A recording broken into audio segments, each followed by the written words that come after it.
Les prévisions météo de ce vendredi et de votre week-end, ce sera juste après ce flash. Bienvenue si vous nous rejoignez à cette heure-ci sur Grand Lille TV. Nous sommes le vendredi 22 novembre. Il est très précisément 7h30. Toute l'actu près de chez vous, c'est tout de suite dans le flash.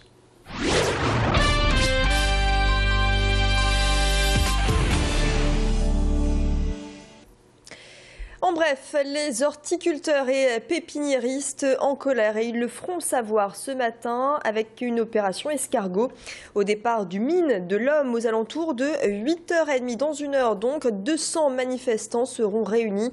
Le cortège de véhicules se dirigera ensuite vers la préfecture de Lille en passant notamment par le périphérique sud. À 10h, une délégation sera reçue par le préfet et puis en fin de matinée, le cortège se rendra à la mairie de Lille. Les horticulteurs et pépiniéristes protestent contre le projet de taxer à 10% les fleurs, plantes et arbres. Si vous devez prendre le volant, mieux vaut prendre la route avant 8h30 ce matin. C'est une tradition, le Beaujolais nouveau est arrivé. Comme à chaque troisième jeudi du mois de novembre, les amoureux du vin se réunissent. C'était le cas hier soir. Dans ce bar lillois, les bouteilles ont défilé pour des séances de dégustation avec modération. Vous le savez, un goût de banane ou de cerise, les avis divergent pour ce cru 2013. En tout cas, tout le monde s'accorde à dire qu'il est fruité. Le Beaujolais reste un vin jeune. Adélaïde Bollard vous a justement demandé ce que vous en pensiez. Écoutez. Il est très goûtu, très bon, bien fruité. Alors me demandez pas les noms de fruits, je n'arrive pas à les discerner, mais il est très très bon. Il est différent de l'année passée. Je suis pas très Beaujolais, mais là, a priori, bon, fruité, il y a un goût de banane, un léger goût de banane. Celui-là, il a encore un goût de vin sur la jeunesse du fruit. Des fruits étonnamment mûrs parce que ce millésime était présenté comme un millésime très pourri. Peut-être un peu plus de fruits rouges. Voilà, tout simplement. Je trouve très bon et très fruité. À présent, cette histoire de vol dans une boutique de Villeneuve-d'Ascq. Nous avons récupéré les images de vidéosurveillance. Un vol, la scène pourrait être banale, sauf que le scénario nous a interpellés. La vendeuse de ce magasin de vêtements a repéré 3 individus soupçonnés de dissimuler des jeans de marque sous leur manteau. Elle a alors actionné un boîtier lui permettant à distance de bloquer les portes du magasin et donc d'enfermer les suspects. Un stratagème qui lui a permis de gagner du temps jusqu'à l'arrivée de la police. Ce type de boîtier est donc de plus en plus utilisé visiblement. Explication du gérant de cette boutique. La vendeuse, elle, n'a pas souhaité nous accorder une interview. Le gérant, excédé par ces vols à répétition, c'est le 10e en 2 ans. Je propose de l'écouter, interrogé par Tanguy Lécluse. On a toujours un angle sur les caméras avec les miroirs. Donc on a une vue d'ensemble sur le magasin. Donc à ce moment-là, la responsable du magasin a vu qu'il prenait des jeans pour les mettre en cabine et ensuite les glisser dans le manteau.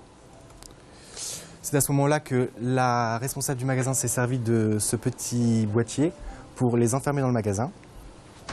Donc on a juste à faire un petit clic dessus. Donc une fois qu'on a appuyé dessus, la porte est bloquée.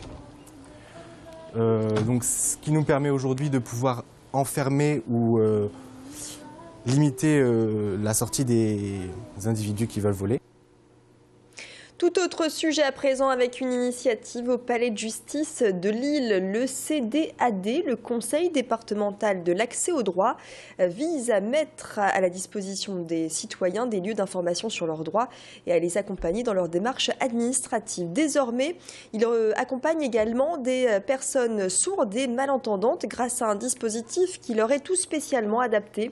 Et pour l'occasion, un spectacle joué en langue des signes était donné hier au palais de justice. Sur scène, un comédien sourd et une comédienne entendante. Un spectacle intitulé « Si la Fontaine m'était signée » avec 5 fables de Jean de La Fontaine, racontées, mimées et orchestrées par la Comédie des singes sourds située à l'Homme. Je propose d'écouter la responsable du CDAD dans le Nord. Aujourd'hui, nous fêtons nos 20 ans. Donc le CDAD du Nord existe depuis 20 ans. Et comme cette année, on lance une opération un peu phare à destination du public sourd et malentendant, on a décidé de mettre l'accent sur ce nouveau dispositif en faisant une représentation théâtrale en langue des signes. C'est une possibilité pour les sourds et malentendants de bénéficier d'un interprète en langue des signes pour toutes les consultations juridiques gratuites que nous organisons sur le département du Nord. Il est 7h35 et c'est peut-être l'heure du petit déjeuner. Alors on va vous mettre l'eau à la bouche avec ces images à l'occasion du salon du mariage qui s'ouvre aujourd'hui à Lille Grand Palais. Gros plan sur une reconversion avec cette ancienne styliste devenue pâtissière hors pair. À Bondu, Annie Connet s'est lancée dans la préparation de cupcakes. Cette passionnée a appris les techniques toutes particulières à Londres. Il faut en moyenne 8 heures pour faire un gâteau de ce type, voire plus pour les grosses pièces. Un travail qui demande patience et minutie, des couleurs chatoyantes et des saveurs pour les gourmands. Annie confectionne des gâteaux uniques et personnalisés. Je ne fais que du sur-mesure. Aucun gâteau ne ressemble à un autre. Dans la mesure où, même si les gâteaux sont souvent les mêmes, chaque personne y met sa touche, sa personnalité. J'ai des demandes très très particulières, et ce qui est bien parce que chacun y va de son imaginaire. J'ai eu une personne qui m'a demandé un dentier, j'ai eu des pommes parce que la personne habitait à New York et elle voulait forcément une pomme. Votre météo, notamment pour ce week-end, eh bien c'est tout de suite sur Grand Lille TV à 7h45. Vous retrouvez un nouveau point sur l'actualité. Très belle journée.